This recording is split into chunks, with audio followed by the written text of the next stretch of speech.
कि दोहराता हूँ सुनो रक्त से लिखी हुई कुर्बानी, जिसके कारण मिट्टी भी चंदन है राजस्थानी।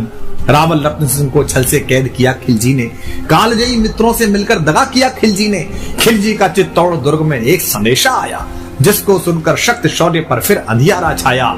10 दिन के भीतर न पद्मिनी का डोला यदि आया, यदि न रूप की रानी को तुमने दिल्ली पहुंचाया, तो फिर राणा रत्न सिंह का शीश कटा पाओगे, और शाही शर्त न मानी तो फिर पीछे पछताओगे। अब ये एक संदेश आता है चित्तौड़ के किले में, तो पूरे किले में बड़ी अफरा तफरी मच जाती है कि महाराणा पहले ही नहीं है और अब ये नया हमारे पर क्या आ गया। तो यह दारुण संवाद लहर सा तोड़ गया रण भर में, यह बिजली की तरह क्षितिज से फैल गया अंबर में। महारानी हिल गई, शक्ति का सिंहासन डोला था सतीत्व मजबूर जुल्म विजयी स्वर में बोला था। रुष्ट हुए बैठे थे सेनापति गोरा रणधीर, जिससे रण में भय खाती थी खिलजी की शमशीर। रुष्ट हुए बैठे थे सेनापति गोरा रणधीर, अन्य अनेकों मेवाड़ी योद्धा घर छोड़ गए थे, रत्न सिंह की संधि नीति से नाता तोड़ गए थे।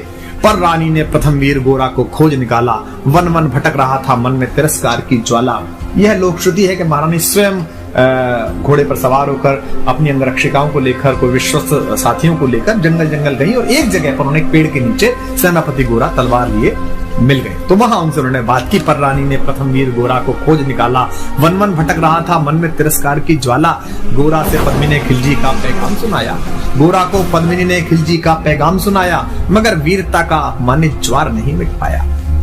बोला मैं तो बहुत तुच्छ हूँ, राजनीति क्या जानू। अव्यंग में कहता है कष्ट में है, दुख में है, पूरी परंपरा, पूरा वंश उसने सेवा में लगाया मेवाड़ राजवंश के, और वहां से अपमानित होकर लौटा है तो कष्ट में है। तो सेनापति कहता है कि बोला मैं तो बहुत तुच्छ हूँ, राजनीति क्या जानू, निर्वासित हूँ राज मुकुट की हट कैसे पहचानू।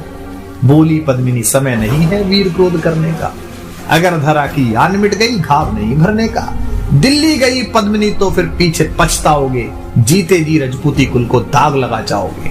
राणा ने जो किया कहा वह माफ करो सेनानी, यह कह गोरा के चरणों पर झुकी पद्मिनी रानी। अब पद्मिनी, महारानी पद्मिनी, मेवाड़ राजवंश की आभा, मेवाड़ राजवंश की ज्योति, वो सेनापति को प्रणाम कर रही है चरणों में झुक के। ये क्या दृश्य है, ये क्या करती हो। गोरा पीछे हट बोला, और रजपूती गरिमा का फिर धधक उठा था शोला। महारानी हो तुम सिसोदिया कुल की जगदम्बा हो, प्राण प्रतिष्ठा एक लिंग की ज्योति अग्निगंधा हो। इन शब्दों से सम्मानित कर रहा है महारानी को।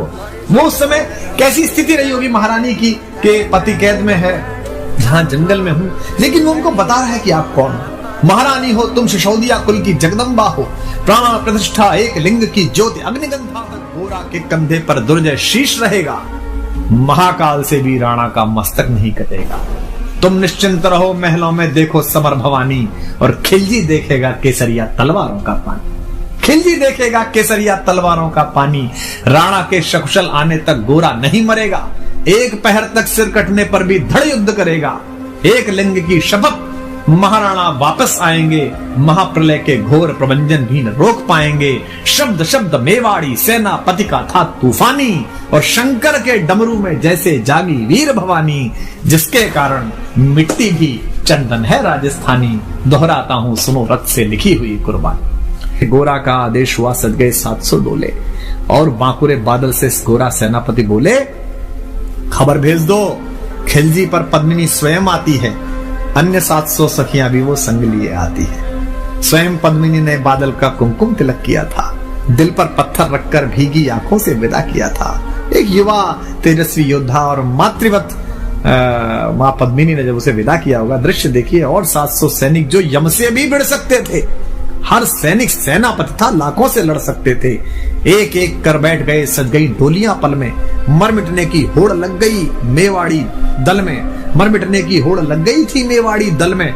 हर डोली में एक वीर था, 4 उठाने वाले, पांचों ही शंकर के गण की तरह समर मत वाले। पांचों ही अपने आप में अद्भुत थे। बजा कूच शंख सैनिकों ने जयकारी लगाई, हर हर महादेव की ध्वनि से दशों दिशा लहराई। गोरा बादल के अंतस में जगी ज्योति की रेखा, मातृभूमि चित्तौड़ दुर्ग की ओर फिर जी भर कर देखा। मातृभूमि चित्तौड़ दुर्ग को फिर जी भर कर देखा। कर अंतिम प्रणाम घोड़ों पर चढ़े सुभग अभिमानी। उन्हें पता है कि वो जहां जा रहे हैं वहां से जीवित वापस आना बहुत मुश्किल है। कर अंतिम प्रणाम घोड़ों पर चढ़े सुभट अभिमानी, देशभक्ति की निकल पड़े लिखने को अमर कहानी, जिसके कारण मिट्टी भी चंदन है राजस्थानी, दोहराता हूँ सुनो रक्त से लिखी हुई कुर्बानी। जा पहुंचे डोलियां एक दिन खिलजी की सरहद में, उधर दूत भी जा पहुंचा खिलजी के रंग महल में। बोला शहंशाह पद्मिनी मलिका बनने आई है, रानी अपने साथ हुस्न की कलियां भी लाई है, एक मगर फरियाद फकत उसकी पूरी करवा दो, राणा रतन सिंह से केवल एक बार मिलवा दो। खिलजी उछल पड़ा यह कह फौरन हुक्म दिया था, खिलजी उछल पड़ा यह कह फौरन हुक्म दिया था, बड़े शौक से मिलने का शाही फरमान दिया था। वह शाही फरमान दूत ने गोरा तक पहुंचाया, गोरा झूम उठे क्षण बादल को पास बुलाया। बोले बेटा वक्त आ गया अब कट मरने का, बोले बेटा वक्त आ गया है अब कट मरने का, मातृभूमि मेवाड़ दरा का दूध सफल करने का। यह लोहार पद्मिनी भेष में बंदी ग्रह जाएगा, केवल 10 डोलियां लिए गोरा पीछे धाएगा, यह बंधन काटेगा हम राणा को मुक्त करेंगे। घुड़सवार कुछ उधर आगे की तैयार रहेंगे, जैसे ही राणा आए वे सब आंधी बन जाएं और उन्हें चित्तौड़ दुर्ग पर वे सकुशल पहुंचाएं। अब आप तैयारी देखिए कि कितनी कठिन, पूरी सेना खिलजी की और ये चंद लोग, और उसके बाद भी अपने महाराज को महाराणा को किस तरह मुक्त कराने के लिए क्या संकल्प है कि उन्हें चित्तौड़ दुर्ग तक वे सकुशल पहुंचाएं। अगर भेद खुल गया वीर तो पल की देर न करना, और शाही सेना पहुंचे तो बढ़कर रण करना, और शाही सेना आ पहुंचे तो बढ़कर रण करना। राणा जाए जिधर शत्रु को उधर न बढ़ने देना, और एक यवन को भी उस पथ पर पांव न धरने देना। मेरे लाल लाड़ले बादल आन न जाने पाए, तिल तिल कट मरना मेवाड़ी मान न जाने पाए। ऐसा ही कोगा काका रजपूती अमर रहेगी, बादल की मिट्टी में भी गौरव की गंध रहेगी। क्या तो गोरा है और क्या उसका भतीजा बादल। ऐसा ही होगा काका रजपूती अमर रहेगी, बादल की मिट्टी में भी गौरव की गंध रहेगी। तो फिर आ बेटा बादल सीने से तुझे लगा लूं, हो न सके शायद अब मिलना अंतिम लाड़ लड़ा लूं। यह कह बाहों में भरकर बादल को गले लगाया, धरती कांप गई अंबर का अंतस मन भर आया।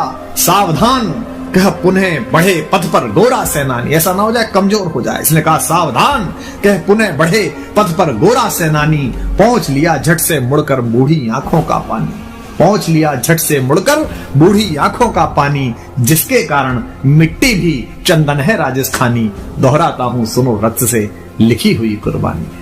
लिपट गए गोरा से राणा, गलती पर पछताए, सेनापति की नमक हलाली देख नैन भर आए। पर खिलजी का सेनापति पहले से ही शंकित था, उसे अंदाजा था कि कुछ गड़बड़ है। ऐसे लोग नहीं है जो इतने आराम से मान जाएंगे, ये टिरानी आ रही है और उसकी सखियां आ रही हैं, उसको संकट था। पर खिलजी का सेनापति पहले से ही शंकित था, वह मेवाड़ी चट्टानी वीरों से आतंकित था। जब यह मिलन लखा समझ पद्मिनी नहीं आई है, मेवाड़ी सेना खिलजी की मौत साथ लाई है। पहले से तैयार सैन्य दल को उसने ललकारा, निकल पड़ा टिड्डी दल रण का बजने लगा नगाड़ा। दृष्टि फिरी गोरा की मानी राणा को समझाया, रण मतवाले को रोका जबरन चित्तौड़ पठाया कि आप तो जाई। राणा चले तभी शाही सेना लहरा कर आई। राणा इधर चले, उधर से शाही सेना को संकेत हुआ, कह रहे तो राणा को इन्होंने मुक्त करा लिया। राणा चले तभी शाही सेना लहरा कर आई, खिलजी की लाखों नंगी तलवारें पड़ी दिखाई। खिलजी ललकारा दुश्मन को भाग न जाने देना, रत्न सिंह का शीश काट कर ही वीरों दम लेना। टूट पड़ो मेवाड़ी शेरों बादल सिंह ललकारा, हर हर महादेव का गर्जा नववेदी जयकारा। निकल डोलियों से मेवाड़ी बिजली लगी चमकने, काली का खप्पर भरने तलवारें लगी खटकने। वही जो सब बैठ के आई थी सखियों के वेश में, जो सुबह सेनापति आए थे, जो सेना नायक आए थे, वो लड़ मरे। राणा के पथ पर शाही सेनापति तनिक बढ़ा था, पर उस पर तो गोरा हेमगिरी सा अड़ा खड़ा था। कहा जफर से एक कदम भी आगे बढ़ न सकोगे, यदि आदेश न माना तो कुत्ते की मौत मरोगे। रत्न सिंह तो दूर, न उनकी छाया तुम्हें मिलेगी, दिल्ली की भीषण सेना की होली यही चलेगी। यह कह महाकाल बनकर गोरा रण में हुंकारा, लगा काटने शीश समर में बही रक्त की धारा। खिलजी की असंख्य सेना से गोरा घिरे हुए थे, पर वे मानो रण में मृत्युंजय बने हुए थे। इतने सारे सैनिक और एक योद्धा, पुण्य प्रकाशित होता है जैसे अगणित पापों से, फूल खिला रहता असंख्य कांटों के संतापों से। वो मेवाड़ी शेर अकेला लाखों से लड़ता था, बड़ा जिस तरफ वीर उधर ही विजय मंत्र पढ़ता था। इस भीषण रण से दहली थी दिल्ली की दीवारें, गोरा से टकरा कर टूटी खिलजी की तलवारें, मगर कयामत देख अंत में छल से काम लिया था। गोरा की जंघा पर अरी ने छिपकर वार किया था, पैर पर तलवार मार दी। जो ही गिरे वीरवर गोरा जफर सामने आया, शीश उतार दिया धोखा देकर मन में हर्ष आया। मगर वाहरे मेवाड़ी गोरा का धड़ भी दौड़ा, किया जफर पर वार की जैसे सिर पर गिरा हथौड़ा। एक बार में ही शाही सेनापति चीर दिया था, जफर मोहम्मद को केवल धड़ ने निर्जीव किया था। जब उनके शीश समर भूमि में उतरते थे, वे ऐसे लोग थे जिनके कबंध लड़ते थे, तो उनका कबंध उनका धड़ लड़ रहा। जफर मोहम्मद ज्यों ही जफर कटा, शाही सेना का साहस लर्जा, काका का धड़ लख बादल सिंह महारुद्र सा गरजा। अरे कायरो नीच बांगड़ो छल में रण करते हो, किस बूते पर जवा मर्द बनने का दम भरते हो। यह कहकर बादल उस क्षण बिजली बनकर टूटा था, मानो अंबर से धरती पर अग्निशिरा छूटा था। ज्वालामुखी फटा हो जैसे दरिया हो तूफानी, सदियों दोहराएंगी बादल की रणरंग कहानी। क्या पंडित जी ने क्या उत्तम शब्द इस्तेमाल किया है, सदियों दोहराएंगी बादल की रणरंग कहानी।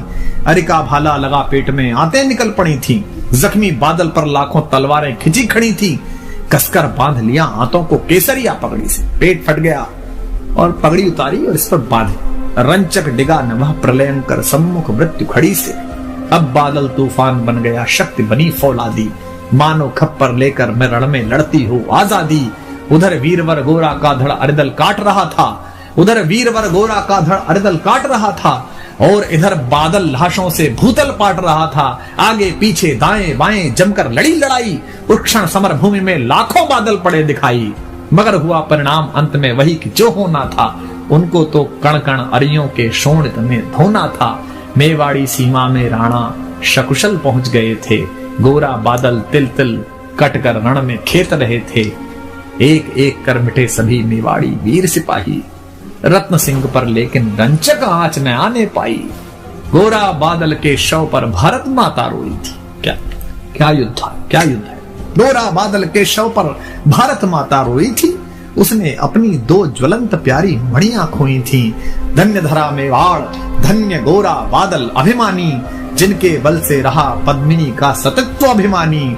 धन्य धरा मेवाड़, धन्य गोरा बादल बलिदानी, जिनके बल से रहा पद्मिनी का सतत्व अभिमानी, जिनके कारण मिट्टी भी है चंदन राजस्थानी। दोहराता हूँ सुनो रक्त से लिखी हुई कुर्बानी, दोहराता हूँ।